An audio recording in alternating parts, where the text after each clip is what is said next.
Wild-caught animals and what happens with them kind of in the reptile industry. A long time ago, when reptile keeping kind of started, what people used to do is bring snakes from the wild, sell them for cheap, and people would bring them home. They didn't really know how to take care of them. They would do the best they can, and the snake would die, usually, and that was that. And then they'd maybe get another one, and these animals were really kind of disposable creatures. And this is a terrible thing. And it's still very prevalent today. So if you go to a local pet store, most likely you'll be able to buy animals that they've imported from the wild for cheap. And then sometimes they'll put, do the things they're supposed to, get rid of the parasites, give them like treatments and whatever, and then sell them to you as a pet. The thing with this is that they don't really make that great pets, because you're taking an animal that's used to being in the wild, that's used to being free and roaming everywhere and doing whatever it wants to do, aware of its surroundings, survived. And reptiles are born, lots of time there's lots of them. So snakes, there's like 30 babies, they're all born, most of them die, and the one that survives is usually the one that's most aware, that's most careful, and have their natural instincts to kind of fear everything, and that's what keeps them alive. And when we have a pet though, we don't want an animal that's scared of everything. You don't want an animal that basically behaves like this. So let me show you Spirit. I saw Spirit on Kijiji a lot. She just kept showing up on and off. Like, I knew there was something wrong with her. And not even that there's something wrong with her. She just behaves the way a snake would naturally. So many people were getting her and probably getting bit by her. And then she kept going on Kijiji. And I saw her and I'm like, she's beautiful. So I traded someone a ball python, one of my friendly ball pythons, for this snake. So let me just show you how she behaves.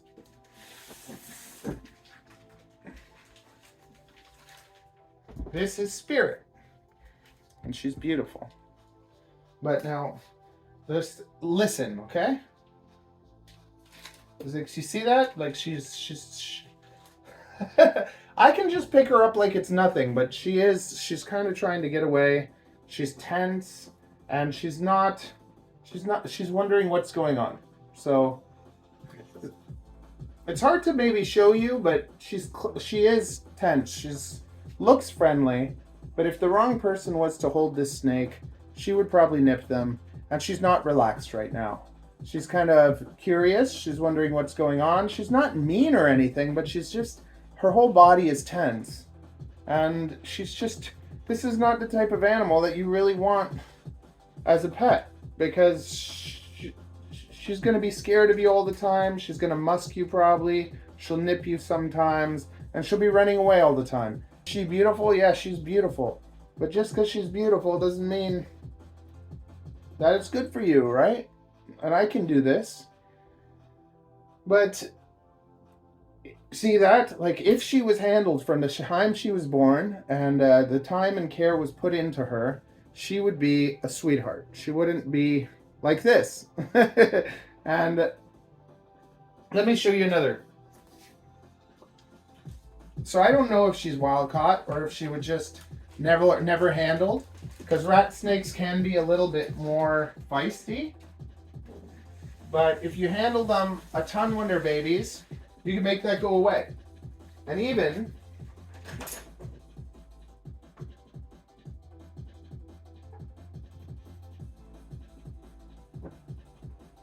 okay, I have my green tree pythons hanging out together. So these two I've raised from the time they're babies, and I can hold them, and I can handle them, and I can boop their snoots, and I can do whatever, and they're super comfortable. But then this guy over here, this is Alpha, and he was a wild caught, and he was like a long-term wild caught, so he's a lot more tense than they are, and it took a long time for me to be able to even touch him without him being a little bit sassy. Now you see how I touch them, and they just roam around, they relax. Once again, I can touch their faces, they're super chill. But now watch when I touch him, watch his body. Did you hear that? He hissed, right? Like, watch his body, watch his movements. Yeah, see? He's more tense.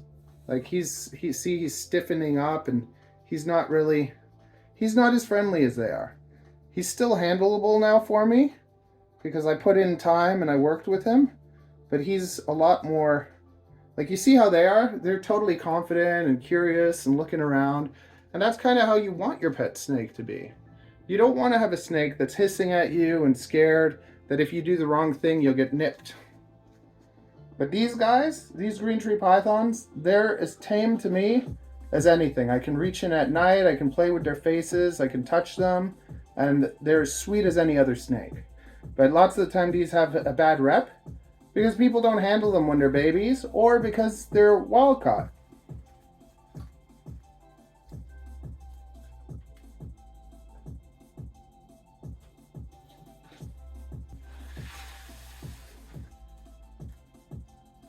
So this is a black African house snake, and I spent a long time trying to find these. There was only one pair at a reptile show, and they were wild caught. But you see, some normal person could have bought this and ended up with a snake that nips them, and she could be nippy, but like, I've worked with her a lot too. So yeah, she's a little bit more tense, maybe a little twitchy sometimes, but I put the time in to build a relationship with her, and she's pretty sweet now.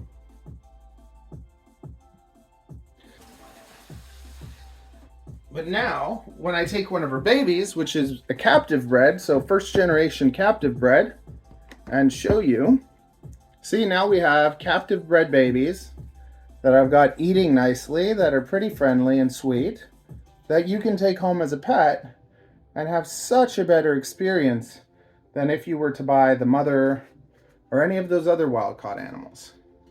So I wanted to kind of bring awareness to this, if you're new into reptiles, that in general, you want to get a snake like this. You want to get a snake that someone has bred, that someone's put time into socializing, and that you're going to have a great experience with. I don't really think that wild-caught animals should be sold to people as pets. There shouldn't be so many wild-caught animals, circulating. I think that a much better way for it to be done is that, like for instance, like this. I get one pair of wild-caught animals, I work with them, I breed them, and now we have captive bred animals. And then those can be used as pets for people, and they'll make much better pets. And then we can keep breeding those and find other people with captive breds and keep the captive bred lineage going on, and then have less taken from the wild.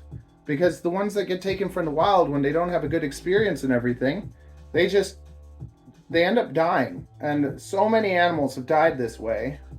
And so many people have had bad experiences with snakes because of this. Lots of the time when you get a snake that people are scared of and nippy and their bad reputation, it's because they're taking animals from the wild. And when you look at an animal like this isn't a wild animal anymore. This is basically a domestic pet snake. It's not nippy, it's not scared, it's confident, it's exploring, it's having a great time. And that's what you want when you're buying a pet snake.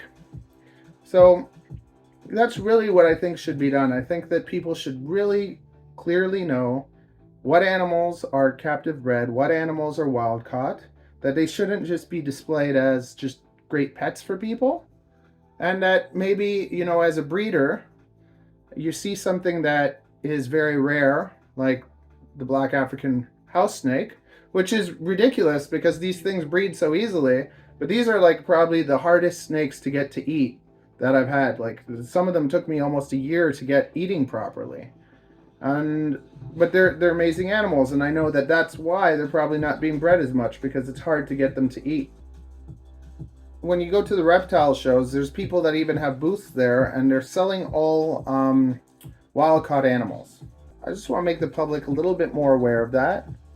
Tell me what you think. Like, do you agree? If you're a breeder, have you worked with wild-caughts and had success with them? Because I think that there's like a balance to it. It'd be nice if no one had wild-caught animals, but to just establish a species, to like get them in and work with them. I get it, get some going, get the captive bred numbers up. Like wild pythons. There's no reason to take ball pythons out of the wild anymore because everyone's bloody breeding them. We don't really want that either, but it's just, it'd be nicer if we had a little bit more respect for the animals, keepers, breeders, everyone. teaching people too that these animals are so much more than a cat or dog. People get snakes and they think this is just I don't know, it's like a cheap animal or it's just like an easy animal. But snakes live 30 to 40 years, so it's a big commitment. It's a half a lifelong pet. I'm making a video, okay? So just give me a sec.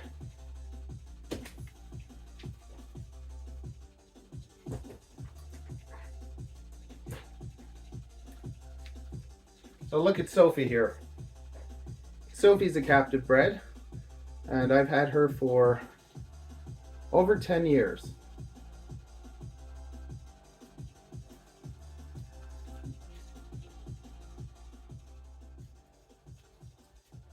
And honestly, if I could go back and do things differently, I wouldn't have this whole room full of snakes. I'd have maybe half the snakes that I have now, maybe even less. And I would really focus on giving them bigger houses, giving them a little bit more space that they can explore more. And because my snakes are in smaller homes in the summertime, I'll take them out and let them have some sun and everything. But really, it's been over a decade. And over the next few years, I am planning to downsize, as I always say, but it takes time. It's hard to find good homes. It's hard to find good homes for these animals.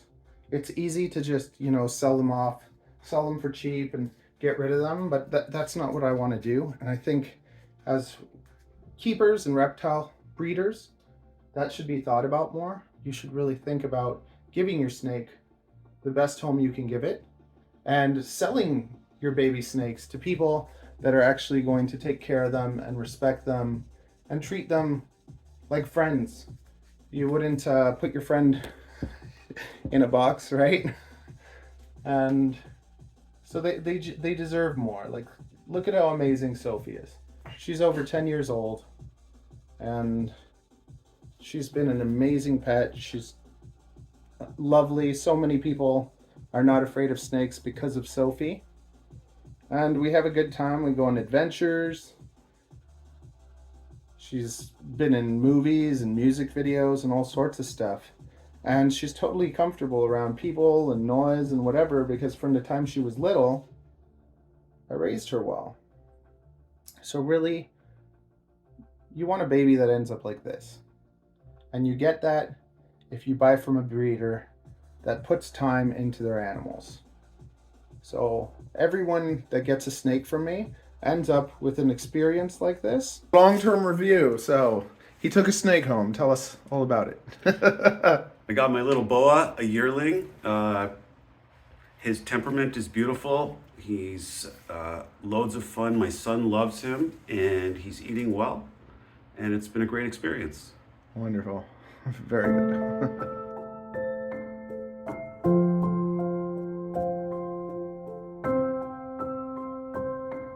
So his girlfriend was really scared, huh? At first, she didn't want to have it? Well, she was not in approval, but she's warmed up to him now, and she handles him, and he's super gentle, and she really likes him, and she really likes him being in my life as well. So it's very cool.